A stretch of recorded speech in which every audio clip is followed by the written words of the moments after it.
सेवा जोहार साथियों, आज गढ़चिरौली में हम इस वक्त उपस्थित हैं और हमारे साथ है गढ़चिरौली के जिला अध्यक्ष मंडावी जी। और गढ़चिरौली जो विधानसभा है जिसका क्षेत्र क्रमांक 68, यहाँ पर से जो प्रत्याशी है योगेंद्र बाजीराव कुमरे जी। और आज यहाँ पर बैठ के हम अभी आप सभी दर्शकों को ये भी बताना चाहते हैं कि गढ़चिरौली में भी चुनाव की तैयारी जोरों शोरों से चल रही है। और हमारे बीच में ग्राम सभा लगभग 47 ग्राम सभाओं को जो हैंडल करते हैं, आपका नाम? रामदास जी, जो कि 47 ग्राम सभा को अपने अंतर्गत संचालित करते हैं। आपका नाम? हाँ, तो साथियों आज हम वही चर्चा कर रहे हैं कि गढ़चिरौली विधानसभा के अंदर जितने भी साथी इस वीडियो को देख रहे हैं और जो साथी यहाँ पर उपस्थित हैं, हम आपसे यही आग्रह और निवेदन करते हैं कि आप योगेश कुमरे जी का साथ दें और आने वाले समय में बढ़ चढ़कर हिस्सेदारी लें। एक छोटी सी चर्चा आपके समक्ष हमारी यहाँ पर होगी। तो जैसे कि लगभग ये अपना गढ़चिरौली है, आपके पास 47 ग्राम सभा है ना? अच्छा, यहाँ पर भाजपा कांग्रेस का क्या रोल है? क्या घुसने दे रहे हैं उनको, बैठ के उनसे चर्चा कर रहे हैं? तो हो रहा है, इक्का दुक्का लोग घुसते होंगे, एक दो चार ऐसे घुसते रहते हैं, लेकिन उनके जो विचार जो धारा है वो विचारधारा तो हमारे गोंडवाना पार्टी से जुड़ते नहीं। अच्छा, इसलिए तो लोग नाराज भी है। बिल्कुल बिल्कुल। अभी तो सामने तो दिखाई देगा। अभी जैसे कि हम वो भी बात कर रहे हैं कि जब भी कोई समस्या गांव में होती है तो खासकर जो ग्राम सभा वाले एरिया है वहाँ पर कोई भी विवाद का निपटारा ग्राम सभा में ही बैठ के कर लिया जाता है। क्या ये चीजें होता है वहाँ पर? हाँ, हमारे यहाँ उधर चलता है। हमारा पुलिस थाना कोर्ट कचहरी ऐसा हो ही नहीं था, बहुत ही कम जाते हैं। जाता है। ठीक है, सब हम ग्राम सभा में ही निपटा लेते हैं। ये पहला प्रमाण है कि किसी भी ग्राम सभा को अगर हम मजबूत करें तो जब राजनीतिक व्यवस्था जब उसमें संचालित होगी या चुनाव जब आएगा तो ये पहला प्रमाण है कि गांव मजबूत है। जब गांव के फैसले गांव में ही हो रहे हैं तो गांव के लोग जब भी चुनाव आता है तो एक चीज अनोखी देखने को मिलती है कि हमें किन प्रत्याशी को वोट देना है। तो ये चीजें जब तय हो जाती है कि हम फलाने व्यक्ति को वोट देना, तो पूरा का पूरा वोट जो है एक तरफा वहीं पर गिरता है।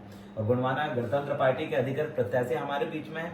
अभी 47 गांव हैं जो अभी आप हैंडल कर रहे हैं। हम आपसे यही आग्रह करते हैं कि गांव में जाएं, उनके साथ बैठकर 100% सहभागिता कि संपूर्ण मन से, तन मन धन से हम इनका सहयोग करेंगे। अगर एक आशीर्वाद अगर जो आपकी संचालित होने वाले ग्राम सभा में अगर मिलता है इनको, तो पूरा का पूरा 47 गांव एक तरफ हो जाएगा। अगली चीजें जो बाकी क्षेत्र हैं वहाँ के लिए गोंडवाना गणतंत्र पार्टी एक उतना पैसे देने वाली पार्टी नहीं है, लेकिन हम दादा हीरा सिंह मरकाम जी के विचारों की पार्टी है और हमारा काम है उनके मिशन को जिंदा रखना। दादा हीरा सिंह मरकाम जी ने ये गोंडवाना गणतंत्र पार्टी ही मान सम्मान स्वाभिमान और जल जंगल जमीन और हमारे स्वशासन का अधिकार को पाने के लिए ही गोंडवाना गणतंत्र पार्टी बनाया था। और आज आप और हम सब अगर गोंडवाना गणतंत्र पार्टी के माध्यम से चुनाव लड़ते हैं या फिर विधायक, आमदार या खासदार बनने की उम्मीद रखते हैं, तो हमारा यही मकसद रहता है कि कैसे हम आमदार खासदार बनने के बाद ग्राम सभा को मजबूत करें, अपने पारंपरिक जो कानून है, रूढ़ी प्रथा है, जिसे अंग्रेजी में कस्टमरी लॉ बोलते हैं, जो नेचुरल लॉ है, यूनिवर्सल लॉ है, प्राकृतिक नियमों से कैसे हम संचालित हो और स्वशासन का अधिकार कैसे हमें प्राप्त हो, ताकि हमारे जल जंगल जमीन और हमारी खनिज संपदा में लुटेरों की निगाह ना पड़े और वहां घुसपैठ ना करे। इसी उद्देश्य से गोंडवाना गणतंत्र पार्टी आज राजनीतिक मूवमेंट में आया है। नहीं तो गोंडवाना का धार्मिक सांस्कृतिक मूवमेंट बहुत मजबूत है, राजनीतिक मूवमेंट कमजोर इसलिए है क्योंकि कहीं ना कहीं जनता जनार्दन को ये बात पहुंची नहीं है कि गोंडवाना गणतंत्र पार्टी आखिरकार चुनाव लड़ती क्यों है, प्रत्याशी उतारती क्यों है। बाकी लोग भी जिस तरीके से प्रत्याशी उतारते हैं हम भी उतारते क्यों हैं, इसकी सबसे बड़ी वजह यही है कि गोंडवाना के माध्यम से विधायक, सांसद और मुख्यमंत्री भी अगर बनते हैं तो हमारा एक ही मकसद है कि जल जंगल जमीन को कैसे बचाएं, खनिज संपदा को कैसे बचाएं, प्रकृति के संतुलन को कैसे बनाएं, हमारे लोगों को जो जानबूझ के खत्म करने की जो साजिश है और जो हमारे अस्तित्व को खत्म करने की साजिश है, उस साजिश से कैसे लड़ें और हमारी भाषा, संस्कृति और अपने पारंपरिक नियमों को कैसे जिंदा रखें, यही उद्देश्य से गोंडवाना गणतंत्र पार्टी बनी। अगर हमारे भाई बाजीराव जो योगेश बाजीराव कुमरे जी अगर आगामी समय में यहाँ के आमदार बनते हैं और यहाँ के विधायक भी अगर बनते हैं तो वो उनका मकसद भी यही होगा जो दादा हीरा सिंह मरकाम जी का है, जल जंगल जमीन, स्वशासन का अधिकार, मालिकाना हक और इस देश की शासन सत्ता में सर्वप्रथम अधिकार इस देश के मूल मालिकों का हो, मूल निवासियों का हो, आदिवासियों का हो। यही हमारे मकसद से गोंडवाना गणतंत्र पार्टी का हर एक प्रत्याशी चुनाव के इस रणभूमि में उतरता है। हम आपसे भी ये निवेदन करते हैं कि लड़ाई हमारी बहुत बड़ी है, अगर हमारी लड़ाइयों में हम जिस हद तक जहां तक भी पहुंचे, लेकिन हमें रुकना नहीं है, झुकना नहीं है और डरना नहीं है। और अगली चीज ये है कि अब रही बात चुनावी, आज का जो दौर है वो पैसे देने वाला है।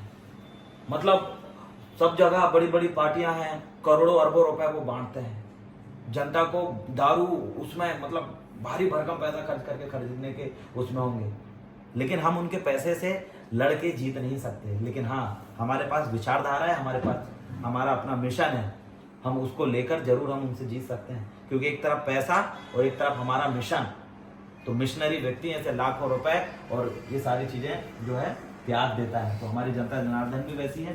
तो आप सभी से मैं यही निवेदन करता हूं कि योगेश बाजीराव कुमरे जी जो गोंडवाना गणतंत्र पार्टी के प्रत्याशी हैं, और भी जगह महाराष्ट्र के गोंडवाना के प्रत्याशी उतरे, कई जगह समर्थित उम्मीदवार उतरे हैं, उन सबका यही मिशन है कि जल जंगल जमीन, स्वशासन का अधिकार और हमारी रूढ़िगत परंपराओं को कैसे सुरक्षित करें। और जिस दिन हमारी ये सारी चीजें मिल जाएगी तो हमें चुनाव लड़ने की जरूरत नहीं पड़ेगी।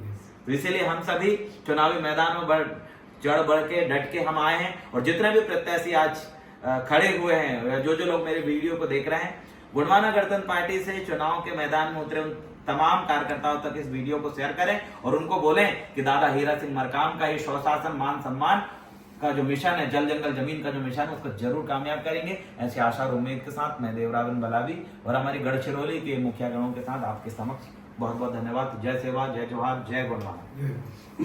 ये आपका क्वेश्चन